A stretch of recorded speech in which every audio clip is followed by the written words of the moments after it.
ഇനി ചില റിപ്പോർട്ടുകളിലേക്കാണ്. മലപ്പുറം ചാലിയാറിൽ കർഷകന്റെ സ്വപ്നങ്ങൾ തകർത്തെറിഞ്ഞ് കാട്ടാനക്കൂട്ടം. ചാലിയാർ സ്വദേശി സിദ്ദിഖിന്റെ കൃഷിയിടം കാട്ടാനക്കൂട്ടം പൂർണ്ണമായി നശിപ്പിച്ചു.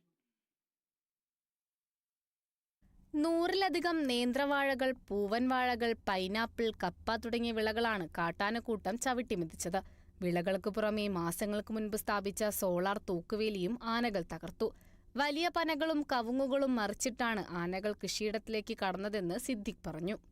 ഇന്നലെ രാത്രി ഇതേമാതിരി ആന വന്നിട്ട് വാഴയും കപ്പയും പൈനാപ്പിളും ഒക്കെ നശിപ്പിച്ചു. ഇനി ഇതെന്താ ചെയ്യുമെന്ന് എനിക്കറിയില്ല.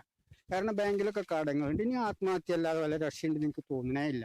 1 ലക്ഷം ഉറുപ്പ് ചെലവാക്കിയിട്ട് തൂക്ക് ഫെൻസിങ് ഇട്ടു. ആ തൂക്ക് ഫെൻസിങ് ഇട്ട് ഇതുവരെ വന്നില്ല. പക്ഷെ ഇന്നലെ രാത്രി വന്നിട്ട് ഒരു പന, അതിന്റെ സൈഡിലുള്ള പന മറച്ചിട്ടാണ് ആന വന്നത്. ഞാൻ പല മീറ്റിങ്ങിലും പറഞ്ഞു ഈ ആന ഒന്ന് ഇവിടുന്ന് ഒഴിവാക്കി തരും.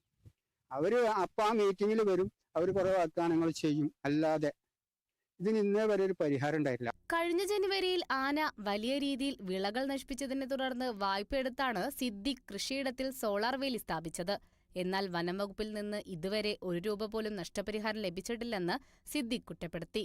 കാട്ടാനകൾ കൃഷി നശിപ്പിക്കുമ്പോൾ വനംവകുപ്പിലെയും കൃഷിവകുപ്പിലെയും ഉദ്യോഗസ്ഥർ സ്ഥലത്തെത്തി നാശനഷ്ടങ്ങൾ വിലയിരുത്തുന്നതല്ലാതെ യാതൊരു തുടർ നടപടിയും ഉണ്ടാകുന്നില്ലെന്നും സിദ്ദിഖ് ആരോപിച്ചു.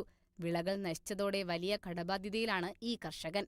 നശിപ്പിച്ച വിളകൾക്ക് വനംവകുപ്പ് നഷ്ടപരിഹാരം നൽകിയില്ലെങ്കിൽ തന്റെ മുന്നോട്ടുള്ള ജീവിതം പ്രതിസന്ധിയിലാകുമെന്നും സിദ്ദിഖ് വ്യക്തമാക്കി. Kerala vision news, Malappuram.